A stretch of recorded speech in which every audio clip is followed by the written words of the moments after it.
A pleasant day, cadets and cadets. Our topic for today is on the Basic Life Support 2. If you still remember, last semester we have discussed the Basic Life Support 1, wherein we discussed the different principles of first aid and the cardiopulmonary resuscitation or CPR.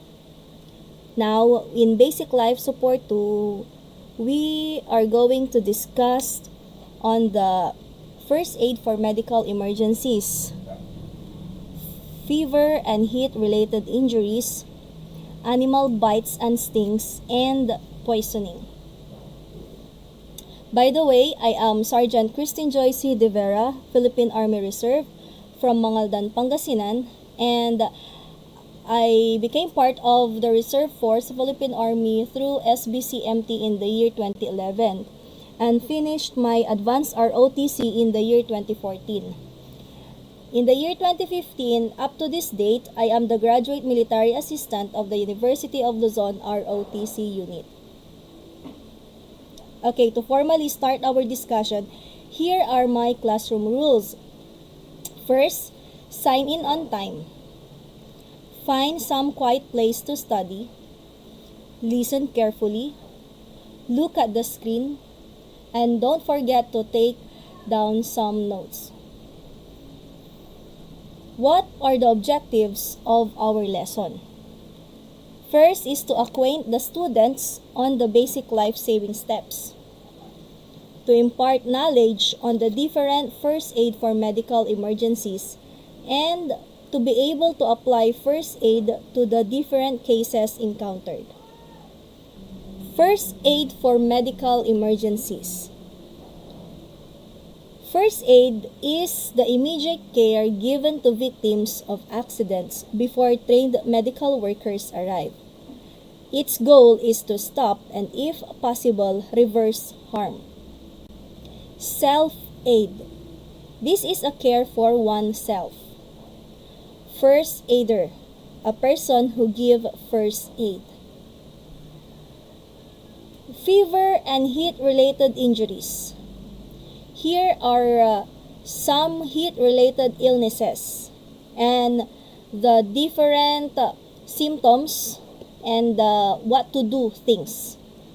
For the heat stroke, what to look is if the victim has a high body temperature of more than 103 Fahrenheit, hot, red and dry or damp skin, fast and strong pulse, headache, dizziness, nausea, confusion, and losing consciousness or passing out.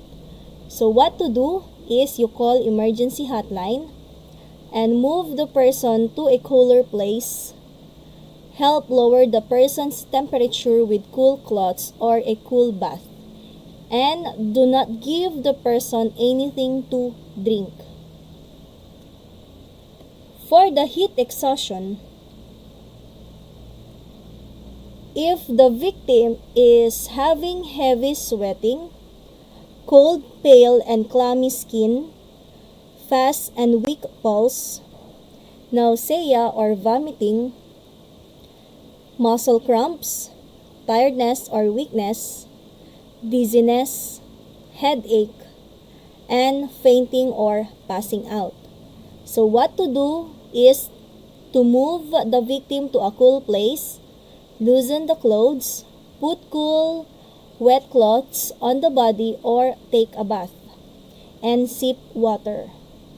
Then get medical help right away if the victim or if you are throwing up, the symptoms get worse, or the symptoms last longer than 1 hour. And for the heat cramps, there is a heavy sweating during the intense exercise, muscle pain or spasms, and all you have to do is to stop physical activity and move to a cool place. You drink water or a sports drink. Wait for the cramps to go away before you do anything more physical activity. Now, if the cramps last longer than 1 hour, then you get the medical help right away. Also, if you are on a low sodium diet and if you have a heart problem. Okay, for the sunburn naman, if you have painful red and warm skin and blisters on the skin, all you have to do is to stay out of the sun until your sunburn heals. Put cool cloths on sunburned areas or take a cool bath. Put also moisturizing lotion on the sunburned areas and do not break blisters. Next is for the heat rash. If you have red clusters of small blisters that look like pimples on the skin, usually on the neck, chest, groin, or in elbow creases or yung mga wrinkles, all you have to do is to stay in a cool, dry place, keep the rash dry, and use powder or like a baby powder to soothe the rash. Next, for the animal bites and stings. Remember that most animals will not turn aggressive unless provoked. So staying away from these wild animals could prevent many unnecessary injuries. Or it is only wise if you are equipped with a first aid kit when involved in outdoor activities. Before attempting a rescue, ensure personal safety before approaching a victim that is under attack. Always call the emergency hotline for assistance if you are unable to handle the situation alone. Animals with sharp teeth can cause deep puncture wounds and carry germs deep into the tissues and result in an infection. So any bite that breaks the skin can cause the victim to become very vulnerable to infection, as shown in the picture.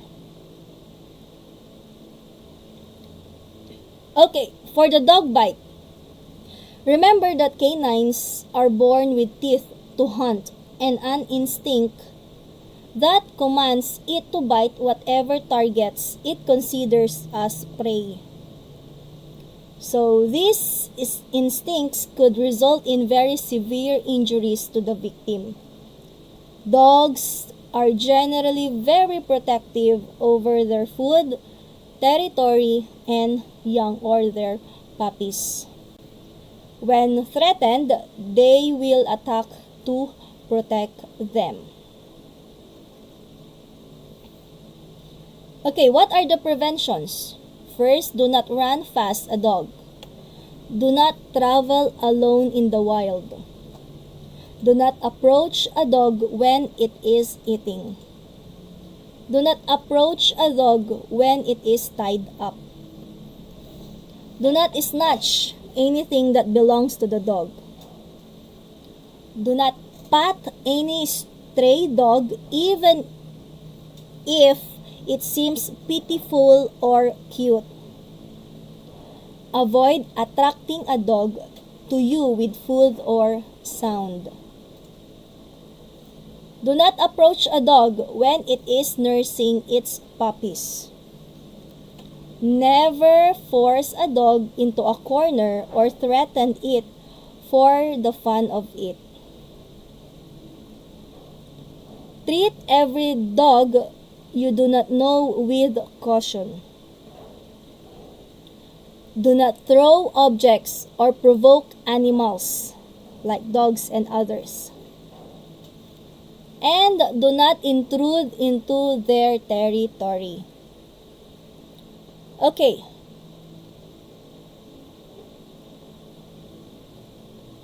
If the situation comes worse, what to do during dog attack? Number 1, defend yourself with any available stick or bag. Shield yourself from the attacking canine. Initial defense could deter the dog from advancing further. As a last resort, drop down and protect your face, neck, and front part of your body as well as you can.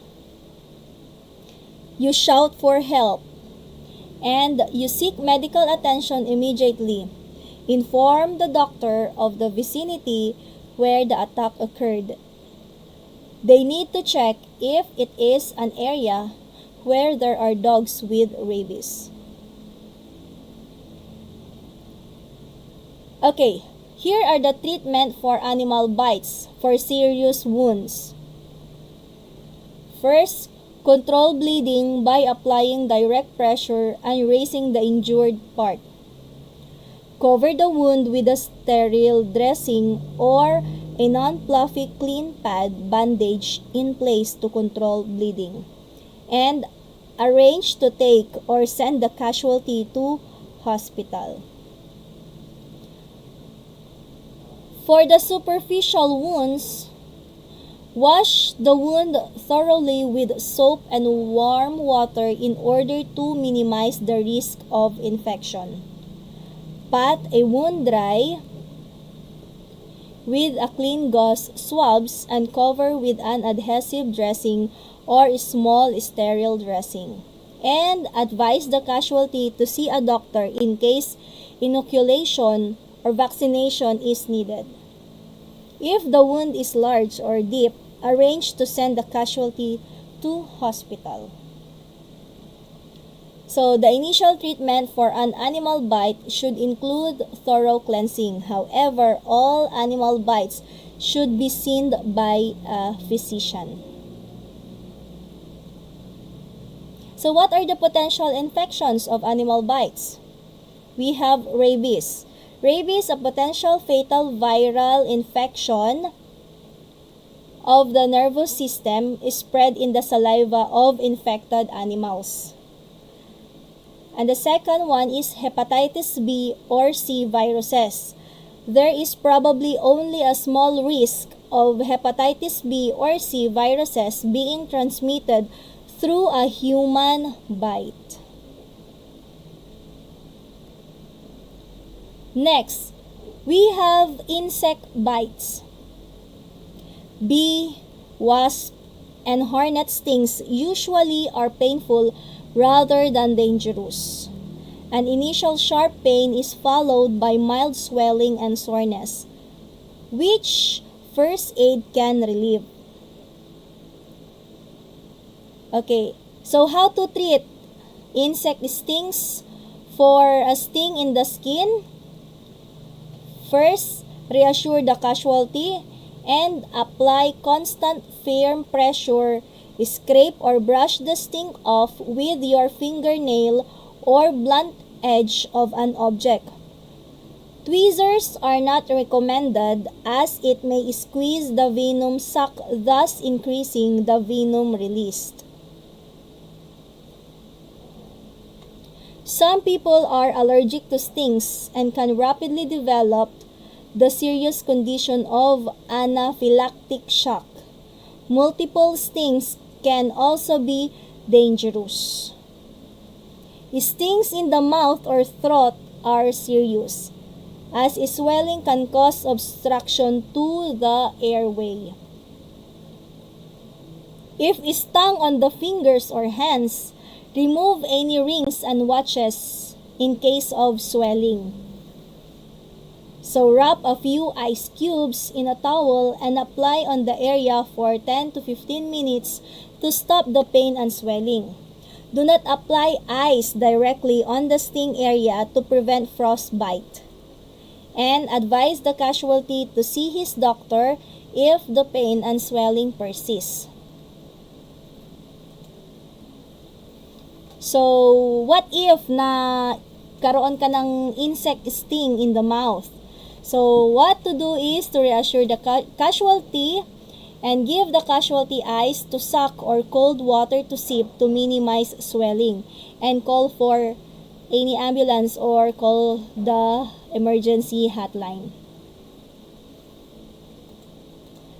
As shown in the picture, ganyan po ang mangyayari pag kayo ay nakagat sa bibig. So, symptoms of bee sting: red, swollen, or warm lump, hives, rash, itching, tingling, numbness, burning, tenderness, pain. Serious allergic reactions or anaphylaxis occur when symptoms spread. These can include difficulty in breathing, dizziness, nausea, diarrhea, fever, muscle spasms, or loss of consciousness. Then call for emergency medical help right away. So here are the safety precautions against insect bites and stings. Use insect repellents. Wear long pants or t-shirt. During an attack, cover your face and run in a straight line as quick as possible. Grab a net, coat, towel, or anything that will give you momentary relief. During your escape, try to find shelter like a house, tent, or car with windows and door closed. Avoid other people as they too may come under attack. Remember that bees may pursue for up to 400 meters. They are slow flyers and most people can outrun a bee. Hence, be alert for bees coming in and out through cracks in a wall. And stay away once you notice a bee colony. Do not provoke it. Next, treatment for insect bite for tick bites or yung garapata. Using fine pointed tweezers, grasp the tick's head as close to the casualty's skin as possible. Use a slight to and from action to lever rather than pull the head out. The mouth parts will be very firmly embedded in the skin. Try to avoid breaking the tick and leaving the buried head behind.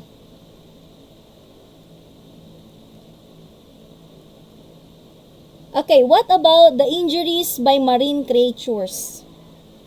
So, sea creatures can cause injury in various ways. Severe poisoning and occasionally death results from a severe allergic reaction or anaphylactic shock. Paralysis of the chest muscles leads to drowning. Okay, dangerous sea creatures. We have jellyfish. Jellyfish stings occur when people brush against it in the water, stepped on those washed ashore.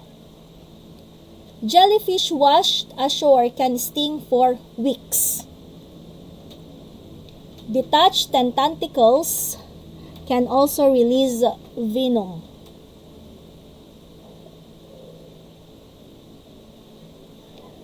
We also have a Portuguese man-of-war.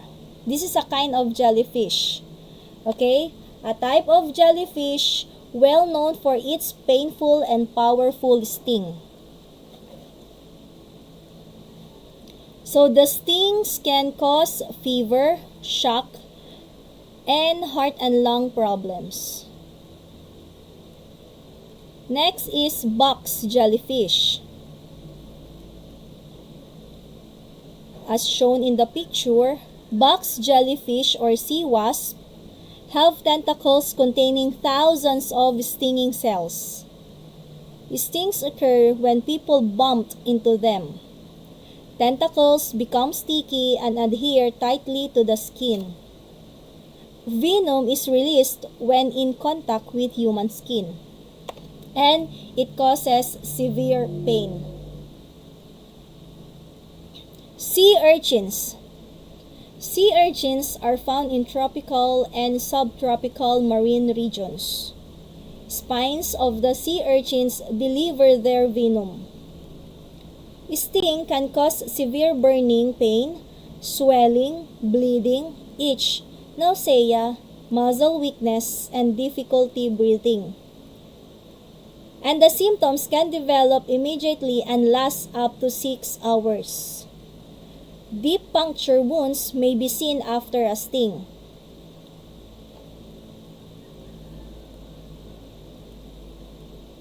Stingray. The stingrays are often found buried and feeding in shallow water. Stingrays are not aggressive by nature. People are usually stung when they stepped on the stingray. The sting causes profuse bleeding, swelling, and severe pain that can last for months. Other symptoms that may develop are nausea, diarrhea, sweating, muscle cramps, and fits. So what are the treatment for marine stings? First, reassure the casualty and sit him or her down. You pour vinegar or seawater over the injury to disable stinging cells that have not yet released venom. Dust dry powder over the skin around the affected area to make any remaining stinging cells stick together. Talcum powder o yung pulbos ninyo is very good for this. Meat tenderizer used in barbecue cooking is also good as it contains papain which inactivates venom.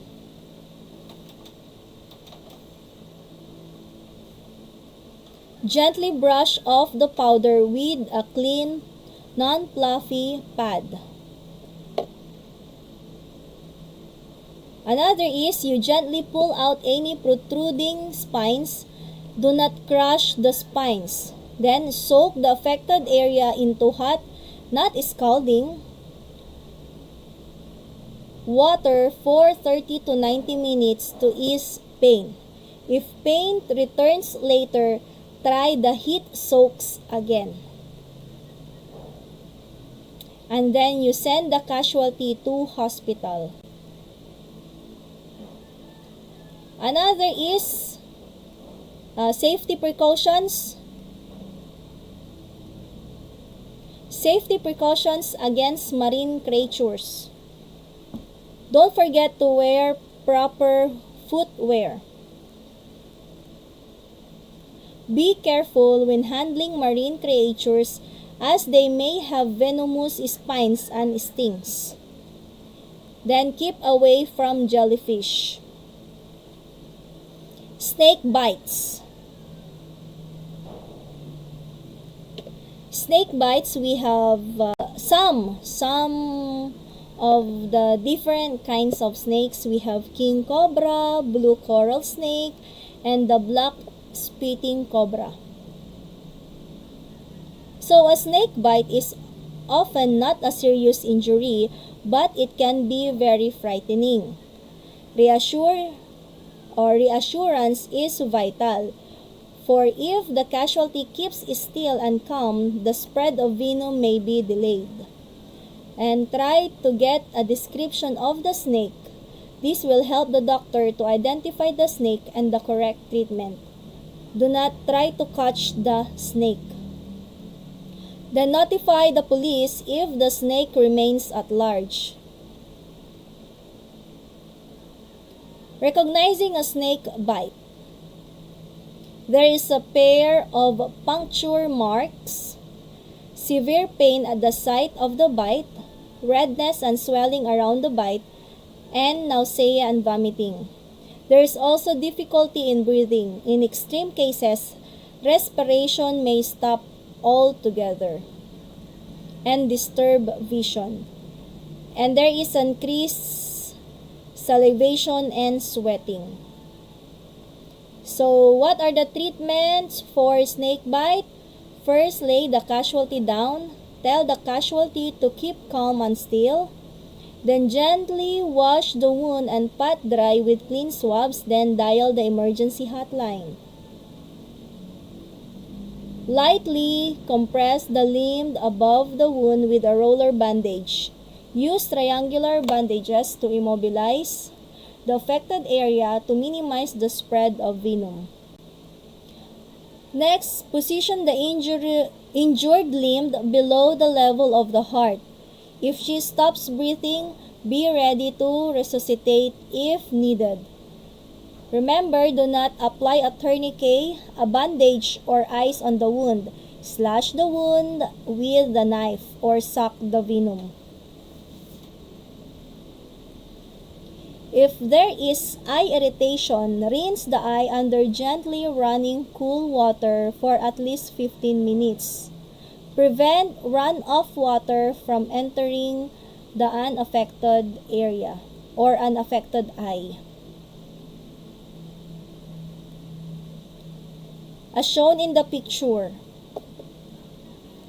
keep the head above the level of wounded part. Here are the safety precautions from snake bite. Do not try and chase, provoke, catch, or beat up the snake. Move away if you spot a snake. Conclusion: most animals and insects do not usually attack unless injured or provoked. You must always take sensible precautions before attempting, for example, to rescue a casualty from an angry dog or a swarm of bees. If you cannot cope alone, get help or call the emergency hotline. Okay, let's proceed now on the poisoning. Any substance, liquid, solid, or gas that is harmful to the body when ingested, inhaled, injected, or absorbed through the skin does not include adverse reactions for medications taken correctly. We also have intentional poisoning. A person taking or giving a substance with the intention of causing harm, example, suicide and assault. We also have unintentional poisoning. If the person taking or giving a substance did not mean to cause harm, for example, recreational such as in an overdose or accidentally taken by a toddler. We also have undetermined. Distinction between intentional and unintentional is unclear. So, how poisons enter the body? It could be through inhalation, ingestion, absorption, injection.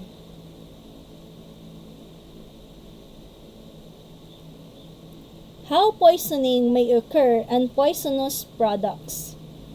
So we have drug overdose, we have the plant or the poison ivy, and the different cleaning products. So overdosing on medicine or causing medicine that doesn't belong to you. Being bitten or stung by venomous animals. Swallowing or sniffing paints. Coming in contact with poisonous chemicals. Touching poisonous plants. Inhaling poisonous gases such as carbon monoxide or fumes from strong cleaning products. It could also be through pesticides, petrochemical products like gasoline, illegal drugs, and the different household cleaning products. So what are the signs and symptoms? The signals of poisoning include nausea or vomiting, diarrhea, chest or abdominal pain. There is a trouble breathing, sweating, changes in consciousness, seizures, and headache. We also have dizziness, weakness, irregular pupil size, burning or tearing eyes, abnormal skin color, and burn injuries around the lips or tongue. We also have a lower level, if any, of consciousness, altered mood, lethargic, ecstatic, violent, or hostile. Deferred breathing rate. There is an increased or lowered heart rate. Dilated or shrunken pupils. Change of color around the mouth. Cramps, nausea, vomiting, diarrhea. So, preventing poisonous, by following these guidelines, you will be able to prevent most poisoning emergencies. First, keep the household products and medications out of the reach of children. Use child-proof safety caps on containers for medications and other potentially dangerous substances. Use special latches and clamps to keep children from opening cabinets. Keep products in their original containers. Use poison symbols to identify dangerous substances. Dispose of outdated medications and household products. Use chemicals only in well-ventilated areas. You wear proper clothing and immediately wash those areas of the body that may have come in contact with a poison. That ends my presentation and hope you learned something. Thank you and have a nice day.